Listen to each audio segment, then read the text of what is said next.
आपने चूड़ियाँ नहीं पहनी, आपकी नमाज नहीं होगी। आपने रिंग भी नहीं पहनी तो आपकी नमाज नहीं होगी। आपने अंडरगारमेंट्स नहीं पहने तो आपकी नमाज नहीं होगी। और आपने अगर चूटिया बाल खुले हुए हैं तो आपकी नमाज नहीं होगी। आपकी शलवार में अगर हार्ट शीट नहीं लगी हुई है तो आपकी नमाज नहीं होगी। अगर आपने पीतल का जेवर पहना हुआ है तो आपकी नमाज नहीं होगी। ये सारी बातें तो आपने सुनी ही होंगी। इस्लाम से इसका कोई ताल्लुक नहीं है। ये सिर्फ हमारी माशरे की बनाई हुई बातें हैं, ऐसा कुछ भी नहीं है। आपकी नमाज हो जाएगी। नमाज में 14 फ़राइज़ हैं, जिसमें 7 शर्तें यानी 7 बाहर के फ़र्ज़ और 7 फ़राइज़ यानी 7 अंदर के फ़र्ज़। अगर आपकी वो पूरे हैं तो आपकी नमाज हो जाएगी। 7 शर्तों में सबसे पहले आपका वुज़ू होना ज़रूरी है, आपका जिस्म ढका हुआ होना चाहिए, आपके कपड़े पाक होने चाहिए, आपके जिस्म पाक होना चाहिए, आपकी नमाज़ पढ़ने की जगह पाक होनी चाहिए, क़िबला रुख आपका होना चाहिए और नमाज का टाइम होना चाहिए। ये हो गए 7 शर्तें।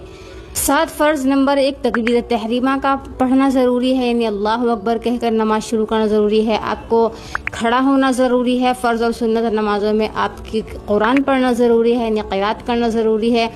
रुकू करना ज़रूरी है, रुकू के बाद उठना ज़रूरी है, यानी फ़र्ज़ है। उसके बाद में दोनों सजदे करना ज़रूरी है और आपको आखिर में तशहुद में बैठना ज़रूरी है और आपका सलाम फेरना ज़रूरी है। इसके अलावा माशरे में जितनी भी बातें बनाई जाती कि इसका आप ये करोगे तो नमाज नहीं होगी, ये करोगे तो नमाज नहीं होगी, इनका ताल्लुक़ इस्लाम से बिल्कुल भी नहीं है। ये सिर्फ हमारे माशरे में मनगढ़ंत बातें चली आ रही हैं, जिनको हम लोग सोचते हैं सिर्फ इल्म की कमी होने की वजह से कि अच्छा हमारी तो नमाज नहीं होगी। ऐसा इस्लाम में कुछ भी नहीं है।